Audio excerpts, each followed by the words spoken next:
Welcome to Ayurveda learning classes. तो दोस्तों आज हम बात करने वाले हैं सूत्र स्थान के प्रथम अध्याय दीर्घन जीवितम अध्याय। ठीक है, तो सूत्र स्थान में कितने चैप्टर हैं ये मैंने सारी चर्चाएं आपसे किसमें बेसिक जो वीडियो थी फर्स्ट और सेकंड उसमें कर ली थी। ठीक है, अब देखो जो दीर्घन जीवितम अध्याय है उसमें अपन बात करेंगे कि जो सूत्र स्थान में 30 चैप्टर है उसमें फर्स्ट चैप्टर की अपन बात करेंगे आज दीर्घन जीवितम। तो दीर्घन जीवितम में पढ़ेंगे क्या? तो देखो सबसे पहले तो सप्त चतुष्क है ना, उनके बारे में अपन पढ़ेंगे और फिर पढ़ेंगे आयुर्वेद का अवतरण, यानी आयुर्वेद का अवतरण कैसे हुआ, फिर षट पदार्थों के बारे में। तो आज तो अपन यहाँ तक करेंगे वीडियो को, कहाँ तक? षट पदार्थ तक आज कंप्लीट करने की कोशिश करेंगे। तो जो दीर्घन जीवितम अध्याय है उसमें क्या सप्त चतुष्क का वर्णन आया है। सप्त चतुष्क मतलब 4 चैप्टर एक चतुष्क में इंक्लूड किए गए हैं। तो सबसे पहले इन चतुष्कों को याद कैसे रखा जाए, है ना? भेषज, स्वस्थ, निर्देश, कल्पना, रोग, योजना और अन्नपान चतुष्क हैं। अब इनको कैसे याद रखोगे? देखो मैंने इधर साइड में ये ट्रिक लिख रखी है, इसके थ्रू आप याद रखोगे। यानी भेषज चतुष्क यानी भे स नी करयो अबे। क्या ट्रिक है? भे स यानी बहस करते हैं ना, उसको भैंस नी करयो अबे। तो बे से क्या हो गया? भेषज चतुष्क। स से क्या हो गया? स्वस्थ चतुष्क। नी से क्या हो गया? निर्देश चतुष्क। क से क्या हो गया? कल्पना चतुष्क। यो रो से क्या हो गया? रोग चतुष्क। यो से क्या हो गया? योजना चतुष्क। और अन्नपान चतुष्क अभ्य से हो गया। ठीक है, फिर एक आता है क्या? संग्रहद्रय आता है। ये चीज ध्यान रखना, क्या आता है? संग्रहद्रय। तो 4 चैप्टर इन सब में आ गए। तो ये कितने हो गए? 28 चैप्टर और 29 और 30 चैप्टर यहाँ पर कंप्लीट होते हैं। ठीक है, तो भेषज चतुष्क चाहे आपने कुछ अलग ट्रिक वगैरह बना रखी हो, निमोनिक से आप ध्यान रखते हो तो कोई दिक्कत नहीं। यदि आपको नहीं याद रखता फिर भी तो भेष नहीं करियो अभ्य से आप याद कर सकते हो। ठीक है, तो भेषज चतुष्क में क्या है? औषधियों का वर्णन आता है। स्वस्थ चतुष्क में हाइजीन का वर्णन आता है। निर्देश चतुष्क में निर्देशों का वर्णन आता है कि डॉक्टर कितने टाइप्स के, मतलब कि वैद्य के क्या क्या गुण होते हैं, सारी चीजें इसमें आएगी। कल्पना चतुष्क में कल्पनाओं का वर्णन आएगा। ठीक है, रोग चतुष्क में रोगों का वर्णन आएगा। योजनाओं का वर्णन आएगा कि शोधन कैसे करें, है ना? वो अन्नपान चतुष्क में अन्नपान का वर्णन आएगा। ठीक है, तो इस प्रकार ये सारे चतुष्क कंप्लीट होते हैं अपने, मतलब ये चतुष्क का क्वेश्चन पूछ लेता है कई बार, तो अपन इस चैप्टर में भी वापस देखेंगे। देखो दीर्घन जीवितम अध्याय जो है उसका महत्व कई बार पूछ लेता है। महत्व क्या होता है? जो योगानुरूप पूर्ण आयु को संदर्भ में बता रखा है, यानी योग के अनुरूप जो पूर्ण आयु होती है ना?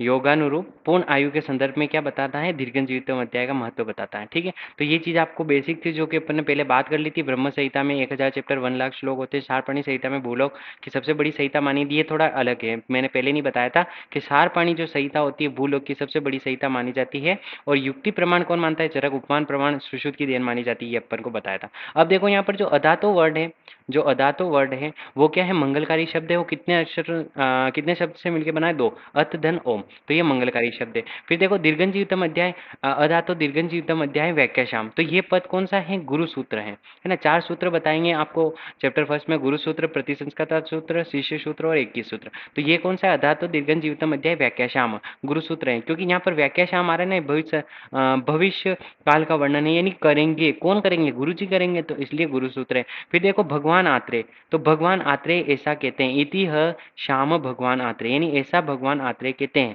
तो ये किस में आता है? प्रतिसंस्कृता सूत्र में आता है, यानी कोई प्रतिसंस्कृता कर रहा है वही तो बोल रहा है कि ऐसा भगवान आत्रेय कहते हैं। ठीक है, तो ये चीज अपन ने देखी। और एक क्वेश्चन बीएचयू में आया था, अधातो दीर्घन जीवितम अध्याय व्याख्याश्याम, इसमें कितने पद हैं? तो आपको पता होना चाहिए 8 पद हैं। ठीक है, अब उसके बाद यदि अपन बात करें तो देखो यहाँ पर उत्तम शिष्य के 5 गुण बता रखे हैं कि उत्तम कुल का होना चाहिए, शील, सोच, आचार, विनय होना चाहिए। ठीक है, ये उत्तम शिष्य के गुण है, तो ये अभी आप टिक कर सकते हो। उसके बाद आती है मनुष्य की 3 इच्छाएं होती हैं, इच्छाएं होती है, प्राण, धन और परलोक की इच्छा। ठीक है, और यदि आप भेल के अनुसार लिखना चाहो तो उस भेल ने क्या किया था? परलोक है ना, जो परलोक की इच्छा है वहां पर अलग बोल दिया था उसने, धर्म को बोल दिया। तो प्राण, धन, प्राण, धन और धर्म इच्छाएं किसने मानी है? भेल की। और प्राण, धन और परलोक की इच्छा कौन मानता है? चरक मानता है। ठीक है, तो ये अपन ने देखा। उसके बाद यदि अपन बात करते हैं कि जो अपना सूत्र स्थान है उसकी निरुक्ति देखें, या अपन सूत्र स्थान कहते किसे हैं? तो अल्प अर्थम कत्वे स इति बहुअर्थकम बोधकम सूत्र, यानी कि अल्प अर्थों में बहुत सारे अर्थों को बता देना क्या कहलाता है? सूत्र कहलाता है। यानी थोड़े अक्षरों में कई अर्थों को बताने वाला क्या कहलाता है? सूत्र स्थान कहलाता है। उसके बाद जो आप उपमा है वो किससे दोगे? ये वाली उपमा लिखना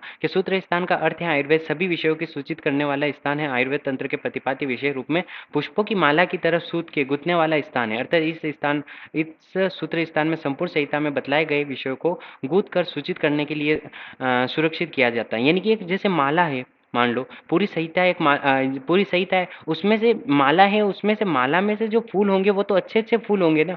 तो जो अच्छी-अच्छी चीज़ें थी वो आपको कहाँ मिलती है? सूत्र स्थान में। यानी पूरा स्पष्ट तरीके से पूरी संहिता का वर्णन कहाँ देखने को मिलता है आपको? संहिता में। जिस प्रकार से संहिता में क्या, सूत्र में मिलता है, सॉरी, सूत्र में मिलता है। जिस प्रकार से क्या हुआ, पूरी संहिता का सूत्र में मिल रहा है, उसी प्रकार क्या है पूरी माला में जैसे-जैसे वो मोती होते हैं, वैसे-वैसे वो फूल होते हैं, वैसे ही आपको सूत्र स्थान में टॉपिक देखने को मिलते हैं। तो ये आप उपमा दे सकते हो, चाहे ये देन मतलब पहले तो क्या लिखोगे आप? निरुक्ति लिखोगे। अल्प अर्थम कत्वे स इति बहु अर्थकम बोधकम सूत्रम।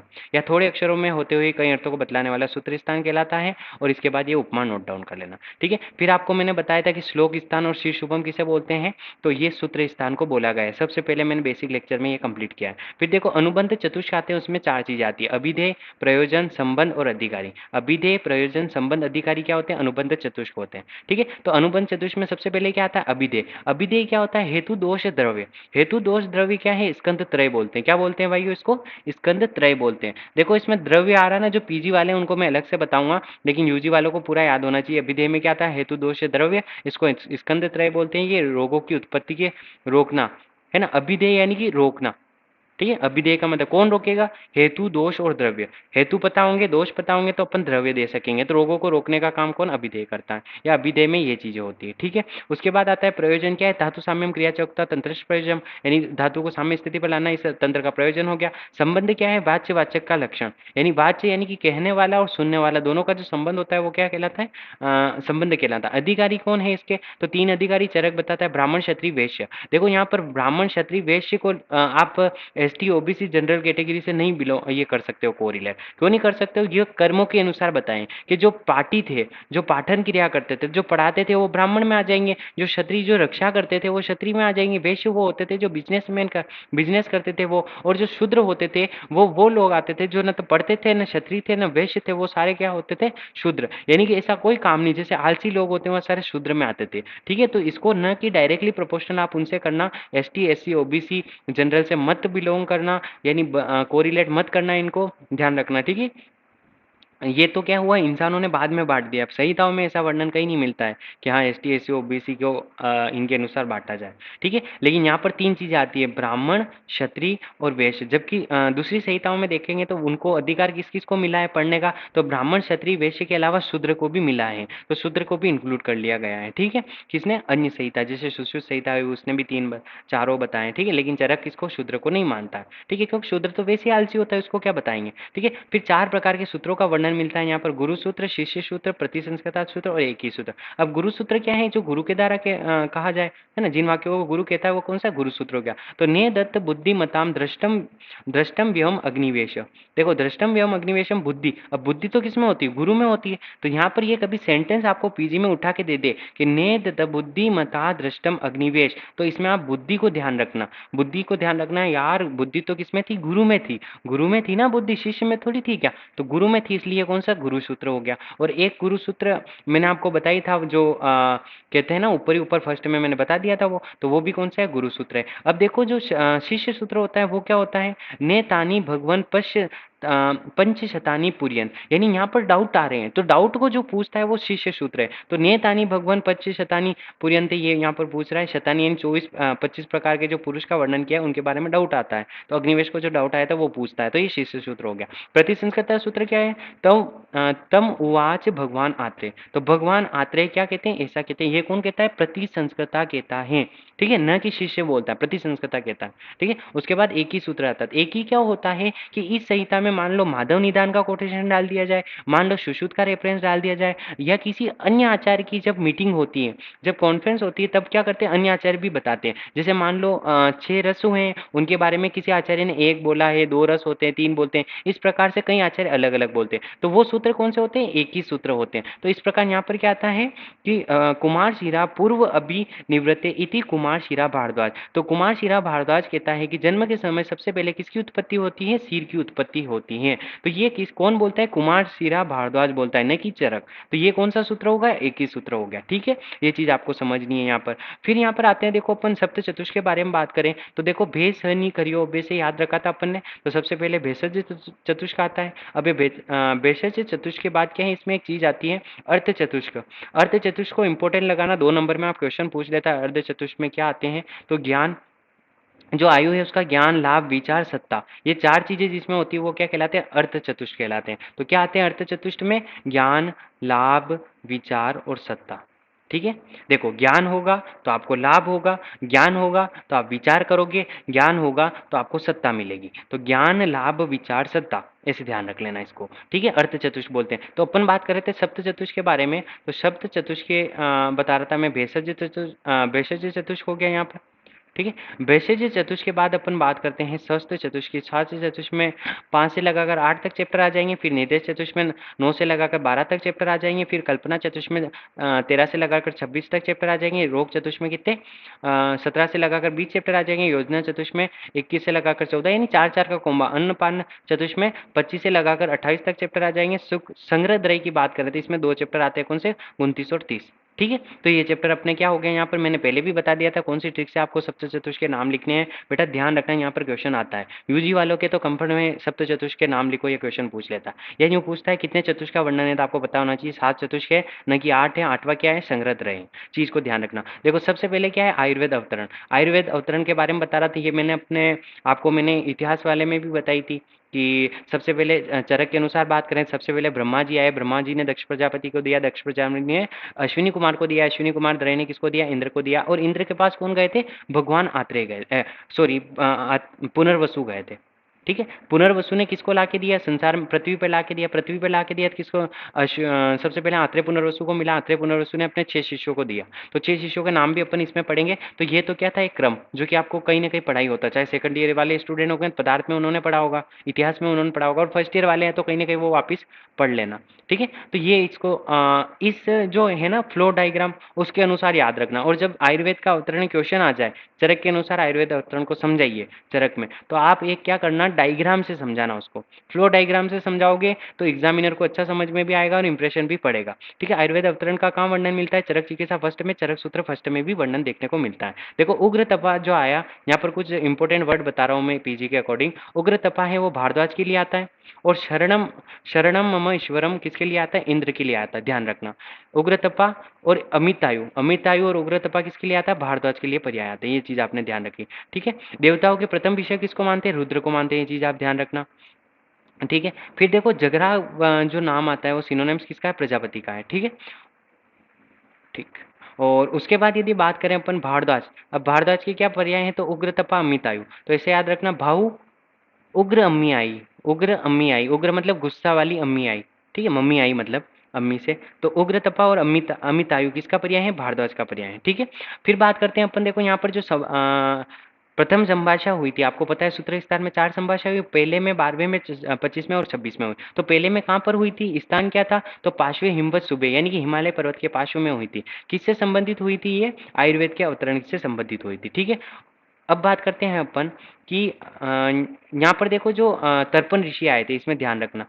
ये क्वेश्चन भी पूछ रखा है कि जो प्रथम अध्याय में संभाषा है उसमें कितने ऋषि आए थे? तर्पण आए थे। देखो 50 है, उसमें 3 ऐड करना। वहाँ पर ऑप्शन में 58 भी होंगे तो आप 58 राइट करोगे, न 58 न करना, वहाँ पर तर्पण करना। ऐसे ध्यान रखना, 50 तो आए थे और 3 और एक्स्ट्रा थे। ठीक है, 3 और एक्स्ट्रा के मैं नाम बता देता हूँ ऐसे ही याद रखने के लिए। एक तो भिक्षु आत्रेय हैं, देखो अपन ने 3 आत्रेय के वर्णन पढ़ा है चरक संहिता में। कौन कौन से? भिक्षु आत्रेय, कृष्ण आत्रेय और पुनर्वसु आत्रेय। ठीक है, ये 3 चीजों को पढ़ा। फिर आत्रेय और सांख्य और कांकायन ये आए, तो 3 और एक्स्ट्रा है ना, ऐसे ध्यान रख लेना, नॉर्मली याद रखने के लिए बता रहा हूँ मैं। ठीक है, तर्पण ऋषि आए थे। ठीक है, तो भिक्षु आत्रेय का वर्णन ध्यान रखना, कहाँ पर आया? चैप्टर नंबर फर्स्ट में भी आया और 26 में वर्णन आया इसका, भिक्षु आत्रेय का। बाकी पुनर्वसु आत्रेय का वर्णन कहाँ मिलता है, और कृष्ण आत्रेय का वर्णन कहाँ मिलता है, ये आप कमेंट में मेरे को कमेंट करके बताइएगा। ठीक है, कमेंट बॉक्स में।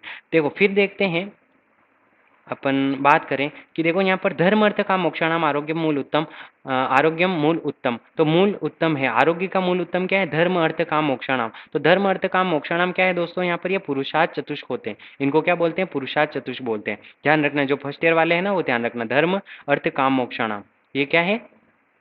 पुरुषार्थ चतुष्क है और इनको क्या बोलते हैं आरोग्य है उसका मूल उत्तम बोलते हैं। ये क्वेश्चन आ रखा था पीजी बीएचयू का जो एग्जाम हुआ था उसमें आया था। ठीक है, आरोग्य का मूल उत्तम माना गया है तो पुरुषार्थ चतुष्क माना गया है। रोगः तस्य अपताहर श्रेयसो जीवितम जीवितस्य च, ये क्या बोलता है, रोग जिससे अवतार होते हैं, श्रेयसो जीवितम च, तो ये धर्म अर्थ काम मोक्ष है जो कि क्या करते हैं, रोगों को नष्ट करने का काम करते हैं। फिर देखो यहाँ पर इंद्र के कुछ पर्याय आते हैं, सहस्त्राक्ष, सचिपति, बलहंतरा, सुरेश्वर, शक्र और शतक्रतु।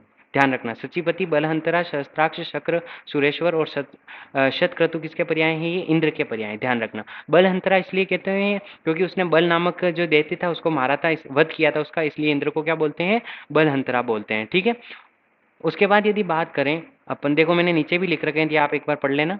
ठीक है, अलग से आप लिख लेना चाहो आपकी बुक में या डायरी में नोट डाउन कर लेना। त्रिस्कंद की बात करें, देखो मैंने पहले बता दिया, त्रिस्कंद को त्रिसूत्र भी बोलते हैं और हेतु लिंग औषध आते हैं। क्या आते हैं, हेतु लिंग औषध आते हैं। त्रिसूत्र को त्रिस्कंद बोलते हैं, इसमें क्या आते हैं, हेतु लिंग औषध आते हैं। और स्कंद त्रय के पहले बात कर चुके हैं अभिधेय में, तो वहां पर क्या आते हैं, हेतु दोष द्रव। अब आप पीजी वाले जो हैं वो क्या करेंगे, ऑप्शन आएंगे तो वहां पर कैसे करोगे उसको सोल्व। देखो त्रिस्कंद आ जाए तो उसमें ध आ रहा कि नहीं आ रहा, और हेतु लिंग औषध में ध आ रहा कि नहीं आ रहा। देखो हेतु और लिंग और औषध में क्या आता है, ध आ रहा है, तो ये ध से ध मिलाओगे तो त्रिसूत्र या त्रिस्कंद हो जाएगा। लेकिन स्कंद त्रय आ गया, देखो इसमें यह आ रहा कि नहीं आ रहा, और हेतु दोष द्रव्य में भी क्या आता है, यह आ रहा कि नहीं आ रहा, तो इससे आप मिला के भी याद रख सकते हो इसे। ठीक है, ये सिर्फ याद रखने के लिए, यूजी वालों को दोनों ही याद रखने पड़ेंगे पूरे पूरे। हेतु लिंग औषध क्या होते हैं, हेतु लिंग औषध त्रिसूत्र होते हैं। स्वस्थ आतु प्राण परायणम त्रिसूत्रम शाश्वतम पुण्यम बुबुद्धे स पितामह। पितामह किसको बोलते हैं, ब्रह्मा को बोलते हैं। तो ब्रह्मा ने जो आयुर्वेद का ज्ञान स्मरण किया था वो किसके रूप में किया था, त्रिसूत्र के रूप में किया था। तो ये चीज है यहाँ पर ध्यान रखने की बात।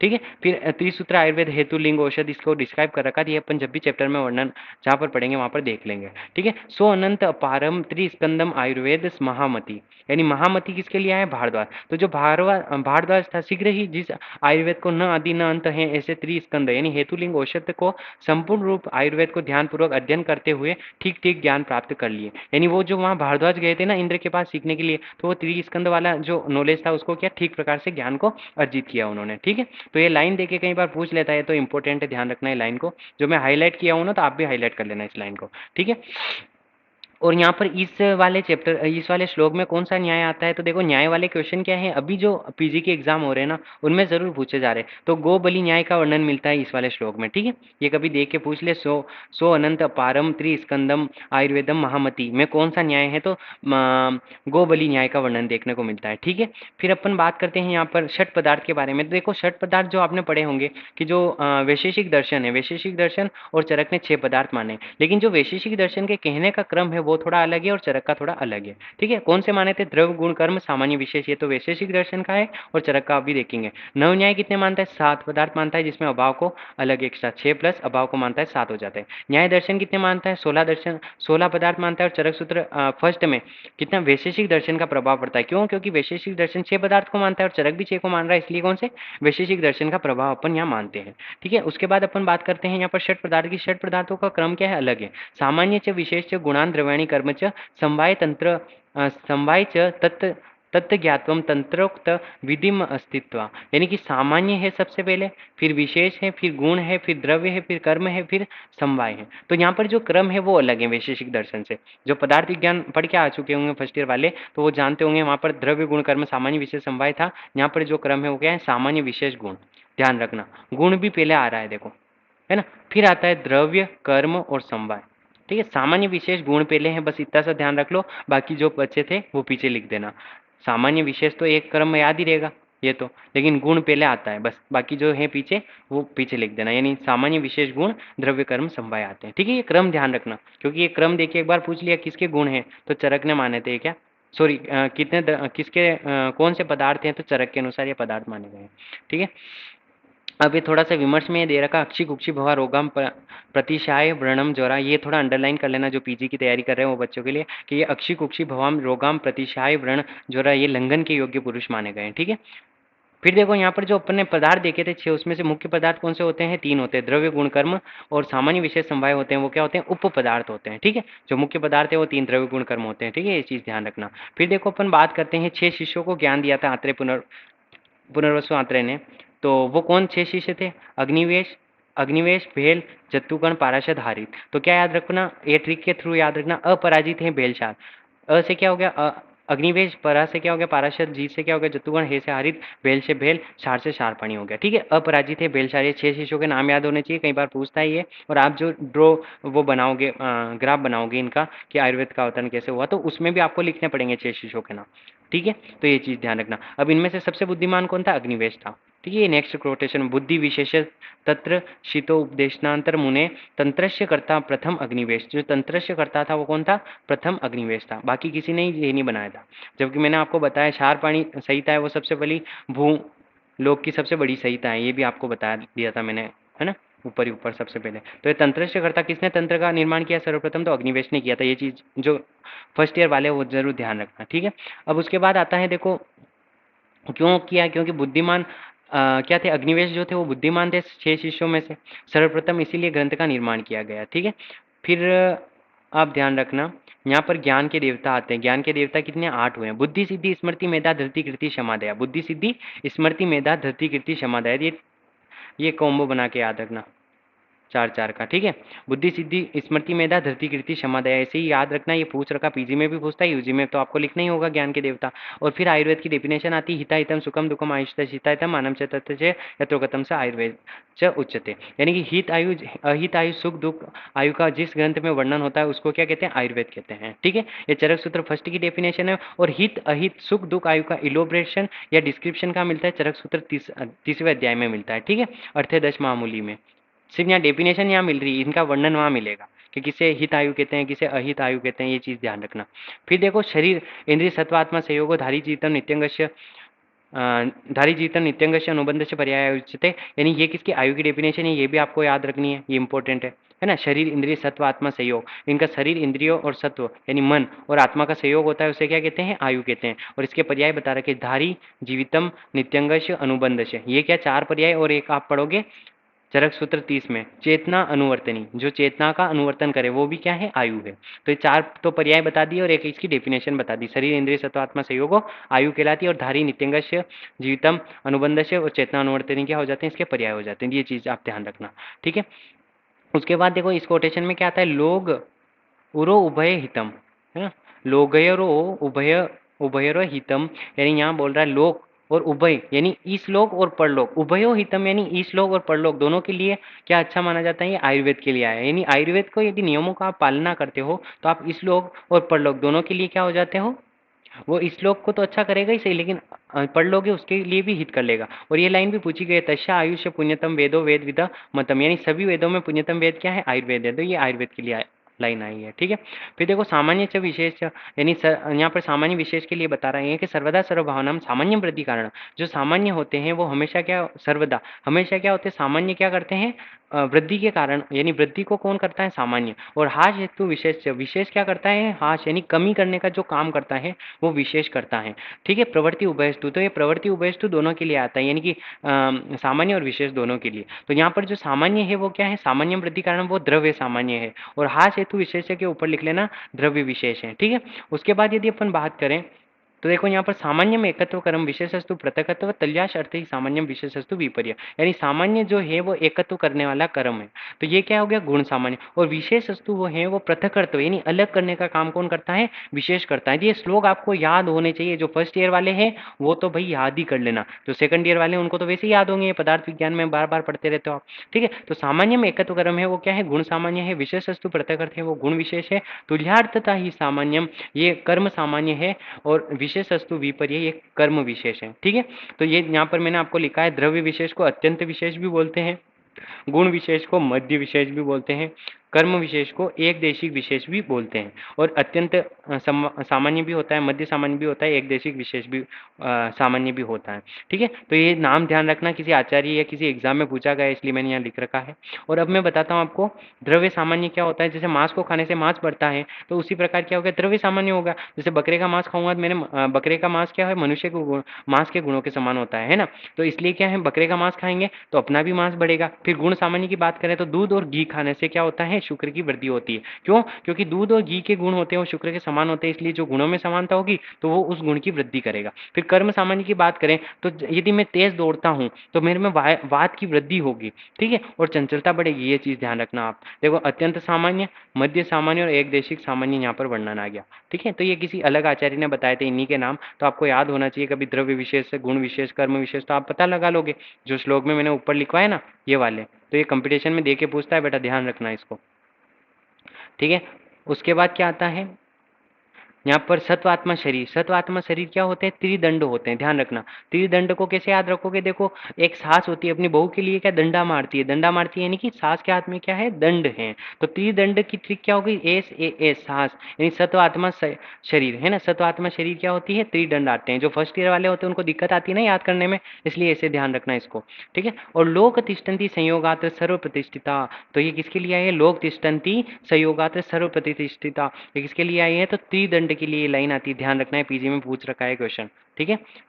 और उसके बाद यदि मैं बात करूं तो यहाँ पर आयुर्वेद का अधिकरण किसको बोलते हैं? चिकित्सा का विषय या आयुर्वेद का अधिकरण क्या है? त्रिदंड, यानी सत्वात्मा शरीर के बारे में अध्ययन करना ही क्या है? आयुर्वेद शास्त्र का अधिकरण है, ठीक है। ये चीज है। और जो पुमा शब्द है ना यहाँ पर, वो शरीर के लिए आया है, पुरुष के लिए आता है, ध्यान रखना।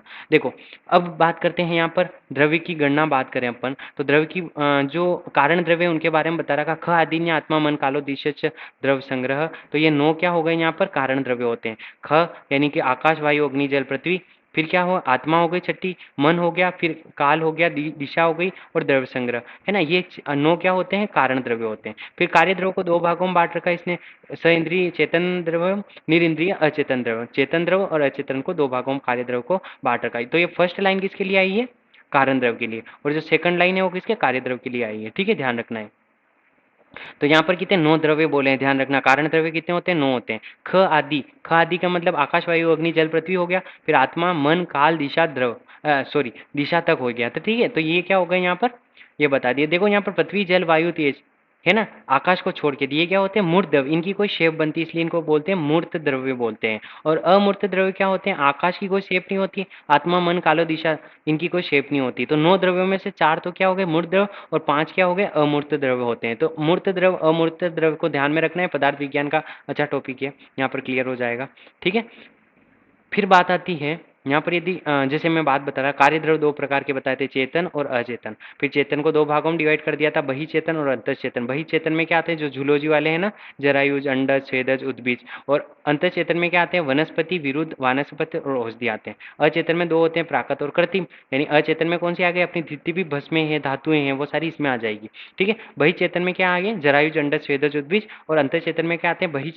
वनस्पति, विरुद्ध, वानस्पति और औषधि। तो दोस्तों यहाँ ध्यान रखना, शुष्क वानस्पति की जगह क्या बोलता है? वृक्ष बोलता है। अब देखो, वनस्पति में क्या होते हैं? ओनली फॉर फल दिखाई देते हैं, है ना। और यहाँ पर वानस्पति बड़ा शब्द है, इसलिए फूल और फल दोनों दिखाई देते हैं, इसलिए इसको वानस्पति बोलते हैं। ये इनकी डेफिनेशन है। विरुद्ध में क्या आती है? सारी लताएं आती है। औषधि में क्या आते हैं? वो अन्न आते हैं जो कि 1 साल में पक के तैयार हो जाते हैं वो, ठीक है। जरायुज में क्या आते हैं? वो जानते हैं, जरायुज, अंडज, छेदज, उद्बीज, है ना, ये सारी चीजें आप जानते हो।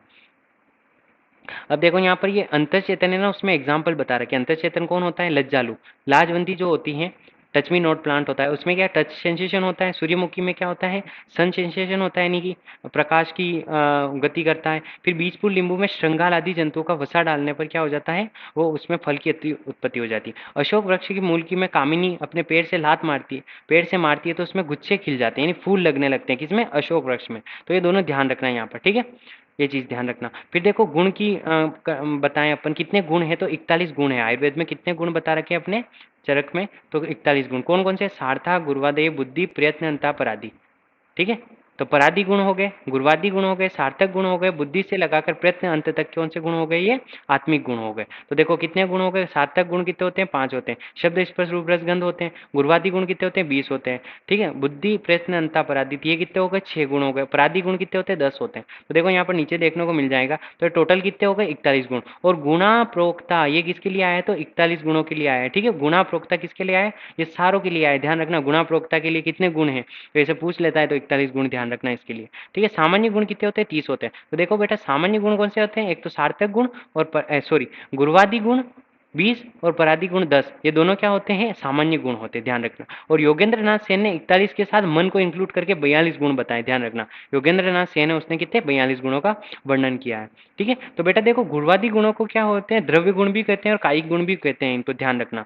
ठीक है, इनको चिकित्सक गुण भी बोलते हैं। और चक्रपाणी ने जो सॉरी, ये आगे देखेंगे अपन, यहाँ पर सिर्फ इतना सा लिखना है आपको। चक्रपाणी ने जो प्रज्ञा होती है उसके 3 भेद बता रखे हैं ना, धीर गति स्मृति, ये 3 गुण बता रखे हैं, ये चीज आप ध्यान रखना। फिर गुरु मंद हिम स्निग्ध सक्षण सांद्र मधु स्थिरा गुणाशय सुषमा विशंति सविपर्या, तो ये यहाँ पर वाग्भट है सूत्र स्थान फर्स्ट में रखने। सॉरी, वाग्भट ने कितने? 20 गुण गुणवादी गुणों को बताया, 10 बता दिया, और 10 के जो अपोजिट होते हैं वो अपन मान लेते हैं 10 अपोजिट और 10 एक तरफा, तो ये 20 गुणवादी गुण होते हैं। ठीक है, फिर क्या होता है? परापरत्व युक्ति से संख्या सहयोग एवं विभाग से पृथकत्व से परिणाम तथापि च, तो ये क्या हो गए? और संस्कार और अभ्यास इति एते, तो ये 10 गुण क्या हो गए? परादि गुण हो गए। ये ऊपर बताए जो कौन से हो गए? घुरादि गुण। तो दोस्तों ये आपको रटना ही पड़ेगा, ये कोटेशन बिना रटे काम नहीं चलेगा। ठीक है, गुरु मंद हिम स्निग्ध लक्षण सांद्र मधु स्थिरा गुणा सुषमा सुषमा विद्या विशंति, ये 20 गुण हो गए। विशद हो गया, सुषमा हो गया, स्थिर हो गया, मृदु हो गया, सांद्र हो गया, लक्षण हो गया, स्निग्ध हो गया, हिम हो गया और मंद, इनके अपोजिट गुण यदि आप देखोगे तो टोटल कितने? 20 गुण हो जाएंगे। इनको गुरुवादी गुण कहते हैं। और ये नीचे वाले बताए थे परापरत युक्ति से संख्या से योग एवं विभाग से पृथकत्व से परिणाम तथापि संस्कार अभ्यास इति है, तो ये क्या हो गया? परादी गुण हो गया। ठीक है, ध्यान रखना। अब जो परादी गुण है ना, तो कर्णाद कहता है इनमें से 3 गुणों को नहीं मानता। यस, यस लिखना, YAS। ठीक है, यस में क्या आ गया? वाई से युक्ति, ए से क्या हो गया यहाँ पर? अभ्यास, और एस से क्या हो गया? संस्कार। तो यस को नहीं मानता कौन? ठीक है, कर्णाद नहीं मानता, इनको ध्यान रखना। फिर बात करते हैं कर्म की डेफिनेशन। प्रयत्न आदि कर्म चेष्टि उच्चयते, क्या बोल रहा? प्रयत्न आदि कर्म चेष्टित उच्चयते, तो कर्म आदि जो प्रयत्न आदि करते हैं ना, सॉरी, प्रयत्न आदि कर्म चेष्टित उच्चयते, यानी प्रयत्न आदि के द्वारा किया गई जो चेष्टा है वो क्या कहलाती? कर्म कहलाती। ये ध्यान रखना है, प्रयत्न आदि कर्म चेष्टित है, यहाँ पर डेज डेज दे देगा वो आपको। पीजी में जब सोल्व करोगे ना, कर्म की जगह डेज डेज दे देगा। तो क्या आता है? प्रयत्न आदि चेष्टितम उच्चयते, यानी चेष्टा जो करते हैं अपन प्रयत्न आदि के थ्रू, वो कर्म कहलाता है। अब देखो, जो कणाद है उसने कर्म कितने? 5 बातें, उत्क्षेपण, अवक्षेपण, आकुंचन, प्रचारण, गमन, ये आपने पदार्थ विज्ञान में पढ़ा था, है ना। जो सेकंड ईयर वाले हैं उनको पता है, जो फर्स्ट ईयर वाले हैं वो पढ़ लेंगे। ठीक है, सूत्र सुश्रुत क्या बोलता है? देखो, सु का मतलब सुश्रुत होता है। ठीक है, कणाद यहाँ बता दिया। ठीक है, कर्म कितने बताए? 3 बताए, पूर्व कर्म, प्रधान कर्म, पश्चात कर्म। और जो चरक है उसने 5 कर्म बता रखे। 26वें चैप्टर में होमन आदि कर्म, और तीसरे चैप्टर जो विमान स्थान का 3rd चैप्टर है वहां पर क्या बता रखा है? उत्तम, मध्यम और हीन, 3 कर्म बताता है वो। ठीक है, फिर आता है समवाय का लक्षण। अब ये समवाय बहुत अच्छा कॉन्सेप्ट है। समवायो अपृथक भावो भूम्या आदि नाम गुणेर्मत सनित्यो यत्र ही द्रव्यम न तत्र नियतो गुणम, यानी समवायो अपृथक भाव। समवाय है वो अपृथक भाव है, यानी अलग न करने वाला भाव है, जो कि भूमि आदि में रहता है, जो अपने आकाश, वायु, अग्नि, जल, पृथ्वी है ना, उनमें रहता है। सनित्यो, यह क्या है? नित्य है। यत्र ही द्रव्यो न तत्र नियतो गुणम, जो क्या है? कभी भी द्रव्य के गुण अनिश्चित नहीं करता था, निश्चित रूप से क्या होंगे? एक दूसरे के साथ जुड़े रहेंगे। जैसे कि मैं आपको बताता हूँ, जो आपके गर्लफ्रेंड होती है, बॉयफ्रेंड होती है, वो शुरू शुरू में वादे क्या करते हैं? हम एक दूसरे के लिए बने हैं सनम। क्या कहते हैं? हम एक दूसरे के लिए बने हैं सनम। लेकिन ऐसा होता है क्या? नहीं होता। लेकिन समवाय को समझने के लिए अपने को ये समझना पड़ेगा। ठीक है, जो नए नए निब्बा निब्बी होते हैं वो क्या होते हैं? समवाय संबंध से रहते हैं पहले तो। ठीक है, बाद में उनका संबंध अलग हो जाता है, वो कोई बात नहीं, वो अलग बात है। लेकिन समवाय संबंध की बात करूं तो जो पहले के जो किए गए वादे हैं कि हम तेरे बिन रह नहीं सकते सनम, है ना, वो वाला कॉन्सेप्ट कौन सा हो जाता है? समवाय संबंध। जैसे पृथ्वी में कौन से शब्द आदि गुण, जैसे अपने आकाश, वायु, अग्नि, जल, पृथ्वी की बात करूं तो इसमें शब्द, स्पर्श, रूप, रस, गंध जो गुण है वो समवाय संबंध से रहते हैं, यानी इनको अलग नहीं कर सकते हैं। ठीक है, तो वो चीज ध्यान रखना, है ना। तो वो कौन सा हो गया? समवाय संबंध। उसको अपृथक भाव, अलग नहीं कर सकते, जैसा कि भूमि आदि में होता है ना। सनित्यो, ये नित्य संबंध होता है ना, नित्य होता है, इसको कभी भी अलग नहीं किया जा सकता। इसी को अलग कर दोगे तो वो समवाय संबंध नहीं है। यह यत्र ही द्रव्यम न तत्र नियत गुणो, जिस द्रव्य में ये रहते हैं वो तत्र नियत गुण, उसका गुण होता है, उसको अलग नहीं किया जा सकता। देखो फिर क्या बोलता है यहाँ पर विश्वनाथ प्रचान कारिकावली टीका में बोलता है, घट आदि नाम कपालो द्रवेशु गुण कर्मणा तेषु जातेषु संबंध समवाय प्रकीर्तित। करिकावली बोलता है कि घट आदि, जो घड़े आदि वगैरह होते हैं, उनके कपाल होते हैं ना, जैसे छोटे छोटे, अपने मटके को फोड़ देते हैं, छोटे छोटे कपाल बन जाते हैं। तो घट आदि नाम कपालाम द्रवेशु, जो घट आदि नाम के जो छोटे छोटे कपालों से जुड़ा हुआ है, यदि वो जुड़ा रहेगा तब तक तो क्या है? वो समवाय संबंध से है। यदि वो कपाल अलग अलग हो जाते हैं तो क्या होता है? वो मटका बिखर जाता है। तो ये गुण किसमें होता है? अपने समवाय संबंध होता है इसमें। कौन सा संबंध होता है? समवाय संबंध होता है। फिर क्या बोला? तेषु जातेषु संबंध समवाय प्रकृति तो, जैसा कि द्रव्य में एक द्रव्य है उसमें गुण भी होगा और उसी में कर्म होगा। यदि गुण कर्म द्रव्य से अलग हो जाते हैं तो उस द्रव्य की कोई भी एग्जिस्टेंस नहीं होती है। जैसा कि मेरे शरीर के साथ मेरी आत्मा का संयोग होना समवाय संबंध है। यदि मेरी आत्मा मेरे शरीर से निकल जाएगी तो मेरी बॉडी का कोई भी एग्जिस्टेंस नहीं होगा, मुझे क्या करेंगे, थोड़ी देर में जला दिया जाएगा। तो ये चीज क्या हो गई यहाँ पर? समवाय संबंध से रहती है। ये भी अच्छा एग्जाम्पल हो गया यहाँ पर, ठीक है। और इसके लिए वैशेषिक दर्शन क्या बोलता है?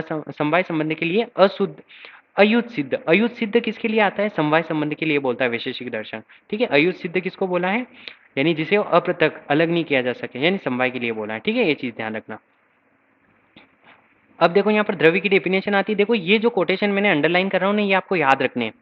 इसमें कोई इफ या बट नहीं हो सकता है कि आपको याद करने हैं या नहीं करने हैं, नहीं, कुछ नहीं। आप डायरी बनाओ, उसमें श्लोक लिखते चलो प्रथम अध्याय के, यत्राशिता कर्म गुणा कारणम समवाय यत तद द्रव्यम, ठीक है। ये किसकी डेफिनेशन है? द्रव्य की। तो ये आपको डायरेक्ट लिखनी पड़ेगी। जिसके कर्म और गुण आश्रित होते हैं, क्या होते हैं? यत्राशिता कर्म गुणा, जिसमें कर्म और गुण क्या होते हैं? आश्रित होते हैं। किसके द्वारा? समवाय कारण के द्वारा, ठीक है। कौन से कारण के द्वारा? समवाय कारण, नॉट दी समवाय संबंध।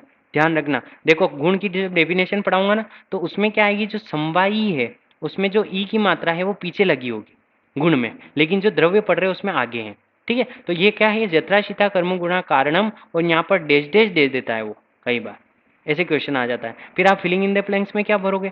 समवाय कौन सी मात्रा वाला भरोगे? छोटी मात्रा या बड़ी मात्रा? जैसे मैंने यहाँ ऊपर बता रखा ना, जो छोटी मात्रा वाला है वो द्रव्य में आता है और जो बड़ी मात्रा वाला है वो गुण में आएगा, जो मैं आपको आगे बताऊंगा, ठीक है। तो जो चीज क्या है? यथाशिता कर्म और गुण की क्या होती है? आश्रित होती है, वो क्या कहलाती है? समवाय कारण से रहती है, वो क्या कहलाती है? द्रव्य कहलाती है, ठीक है भाई। ये चीज ध्यान रखना। अब यहाँ क्या है? जो सुश्रुत का कहने का तरीका है वो क्रिया गुणवत, क्रिया यानी कर्म और गुण जिस समवाय कारण से द्रव्य में रहते हैं वो क्या कहलाता है? द्रव्य कहलाता है, ठीक है। क्रिया गुणवत समवाय कारणम द्रव्यम। और फिर वैशेषिक दर्शन कैसे बोलता है? क्रिया गुणवत समवाय कारणम इति द्रव्यम, यानी इसने क्या किया? क्रिया और गुण को अलग कर लिया, ठीक है। कहने का तरीका सेम है इन दोनों का, तो ये भी ध्यान रखना दोनों चीजें, ठीक है। ये कई बार कंपटीशन में आ जाती है तो आपको ध्यान रखना है, ठीक है। उसके बाद बात करते हैं गुण की डेफिनेशन। देखो गुण की डेफिनेशन में मैं बता रहा था ना, ये ई आता है वो पीछे की तरह आता है, तो पीछे की मात्रा समवाय में आ जाती है, वो समवाय संबंध हो जाता है, और जो आगे की मात्रा आती है वो समवाय कारण हो जाता है। ध्यान रखना, तीन कारण पढ़ेंगे अपन, समवाय कारण, असमवाय कारण, निमित्त कारण। तो वो समवाय कारण है और ये संबंध है, ठीक है। समवाय संबंध है ये।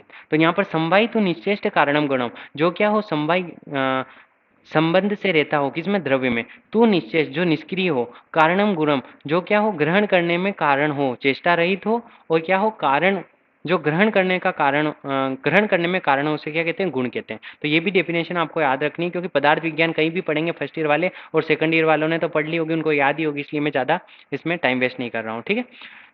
फिर यहाँ पर आता है कार्य द्रव्य की उत्पत्ति में तीन कारण होते हैं, समवाय कारण, असमवाय कारण, निमित्त कारण। तो देखो बेटा समझना, यहाँ पर समवाय कारण कौन सा है?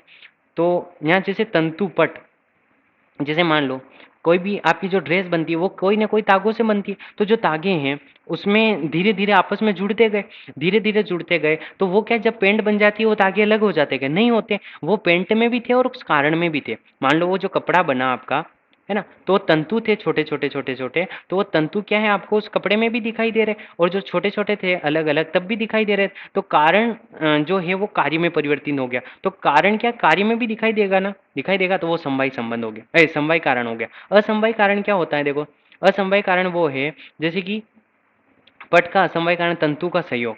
अब जो तंतु का जो संयोग है ना, देखो तंतु का दिखाई देना समवाय कारण, तंतु का संयोग जो है आपस में जुड़ने का, वो तो है असमवाय कारण। संयोग है वो असमवाय कारण हो गया, ध्यान रखना, ठीक है। और निमित्त कारण क्या हो गया? जो कपड़ा बनाने वाली मशीनें थी, क्या वो कार्य में दिखाई देती है? क्या नहीं दिखाई देती ना, तो वो निमित्त कारण हो गया। जो मजदूर था उसको बनाने वाला, जो मुनगर था, वो क्या कपड़े में दिखाई देता है? क्या नहीं दिखाई देता, तो वो निमित्त कारण हो गया। तो इस तरह समझ में आया आपको? समवाय कारण क्या हो गया? जैसे तंतु पट, और पट अपने में रहते हैं, यानी श्वेत, हरा, नीला आदि रंग समवाय कारण से रहते हैं। जो कलर था उस तंतु का वही कलर आपको कार्य में दिखाई देता है ना, अलग नहीं हो सकता, वो समवाय कारण। जो धागों का संयोग था वो क्या आपको सिर्फ कार्य में दिखाई देता, कारण में नहीं दिखा, तो असमवाय कारण हो गया। निमित्त कारण जो मशीनें थे उसको बनाने में जो बुनकर का हाथ था, वो सारी निमित्त कारण हो गई, ठीक है। फिर आता है कर्म का लक्षण। देखो कर्म की डेफिनेशन अपन ने पहले भी देखी थी, फिर ये भी देखते हैं। तो कर्म क्या है? संयोग से विभाग से कारण व्यवहारितम कर्तव्य से क्रिया कर्म कर्म न अन्यपेक्षते। तो संयोग और विभाग का जो कारण होता है, है ना। संयोग विभाग का जो कारण होता है, जो द्रव्य में आश्रित होता है, संयोग विभाग का जो कारण होता है, द्रव्य में जो आश्रित होता है, कर्तव्य से क्रिया कर्म, जो कर्तव्य की क्रिया को करने वाला होता है, वो क्या कहलाता है? कर्म कहलाता है। यह कर्म संयोग और विभाग में किसी अन्य का कारण की अपेक्षा नहीं रखता, या नए अन्य अपेक्षित, यानी अन्य की अपेक्षा नहीं रखने वाला कौन होता है? कर्म होता है। ठीक है, तो ये जो फर्स्ट लाइन आई है ना, जैसे यहाँ पर नीचे बता रहा है कर्म दो प्रकार का, इहलौकिक और परलौकिक। तो संयोग से विपाक से कारणम द्रव्याश्रितम, ये किसके लिए आती है? इहलौकिक कर्म के लिए। और कर्तव्य से क्रिया कर्म कर्म अन्य अपेक्षित, ये पारलौकिक कर्म के लिए आती है। ठीक है, ध्यान रखना। अब देखो यहाँ पर कुछ चीज बता रहा हूँ, ये मैं आपको आगे पढ़ाऊंगा, निदान स्थान के 8वें चैप्टर में आएगी कि त्रिविध बौद्ध संग्रह क्या है, तो पास से याद रखना, प्रकृति अधिष्ठान समूत्थान, है ना। प्रकृति अधिष्ठान समूत्थान क्या है? त्रिविध बौद्ध संग्रह। और त्रिविध ज्ञान संग्रह क्या है? तो आप्तोपदेश, अनुमान और प्रत्यक्ष है। आप्तोपदेश, अनुमान और प्रत्यक्ष है। ठीक है, ये चीज आप ध्यान रखना। अब ये देखो 5 नंबर में क्वेश्चन आता है, यूजी वाले इंपॉर्टेंट लगा लेना इसको, 5 नंबर में आएगा, गुण और कर्म में अंतर बताओ। फर्स्ट ईयर वाले भी लगा लेना, सेकंड ईयर वाले भी लगा लेना। ठीक है, दोनों के आ सकता है। तो क्या होता है? गुण निश्चेष्ट होता है, चेष्टा स्वरूप होता है, द्रव्य का सिद्ध धर्म, गुण अपने स्वरूप को प्राप्त कर चुका। देखो निष्क्रिय है, निश्चेष्ट है, और ये चेष्टा स्वरूप में होता है। इसकी डेफिनेशन में देखा था ना अपन ने, गुण की डेफिनेशन में निश्चेष्ट होता है, चेष्टा। फिर बोला था द्रव्य का सिद्ध धर्म, गुण अपने स्वरूप को प्राप्त कर चुका होता है। और ये क्या होता है? साध्य अवस्था में रहता है, उसका स्वरूप अंतिम निर्णय नहीं हो सकता, इसका परिणाम क्या होगा ये पता नहीं होता कर्म को। कर्म तो सडनली होता है ना वो। संयोग विभाग का स्वतंत्र कारण नहीं होता है, और ये तो क्या है? खुद स्वतंत्र कारण है ना। अमूर्त द्रव्य में भी होता है कौन? गुण, लेकिन ये केवल मूर्त द्रव्य में होते हैं। यानी अमूर्त द्रव्य का काम गुण कर्म करवा सकते हैं? नहीं करवा सकते। तो मूर्त द्रव्य में होंगे, ये क्या होंगे? अमूर्त द्रव्य में भी होंगे। ठीक है, ये चीज ला। लौकिक कर्म 3 प्रकार के बता रखे, ध्यान रखना, सप्रत्यक, असप्रत्यक, असप्रत्यय और अप्रत्यय। ठीक है, अप्रत्यय, सप्रत्यय और असप्रत्यय, ध्यान रखना है, 3 चीजें बता रहे। और इति युक्तम कारणम, ये देख के पूछता है आपको भाइयों, ध्यान रखना, इति युक्तम कारणम किसके लिए? तो यहाँ पर षट पदार्थ के बारे में बताता है। इति युक्तम कारण किसके लिए आता है? षट पदार्थों के लिए। तो यहाँ पर अपन ने 6 पदार्थों के बारे में बात किया, और यहाँ से अपन अगले लेक्चर में बात करेंगे। ठीक है ना, तो क्योंकि लेक्चर लंबा हो जाएगा तो फिर आपको दिक्कत आती है पढ़ने में। So thank you everyone. यदि आपको लेक्चर अच्छा लगता है तो चैनल को सब्सक्राइब कीजिएगा, शेयर कीजिएगा। ठीक है।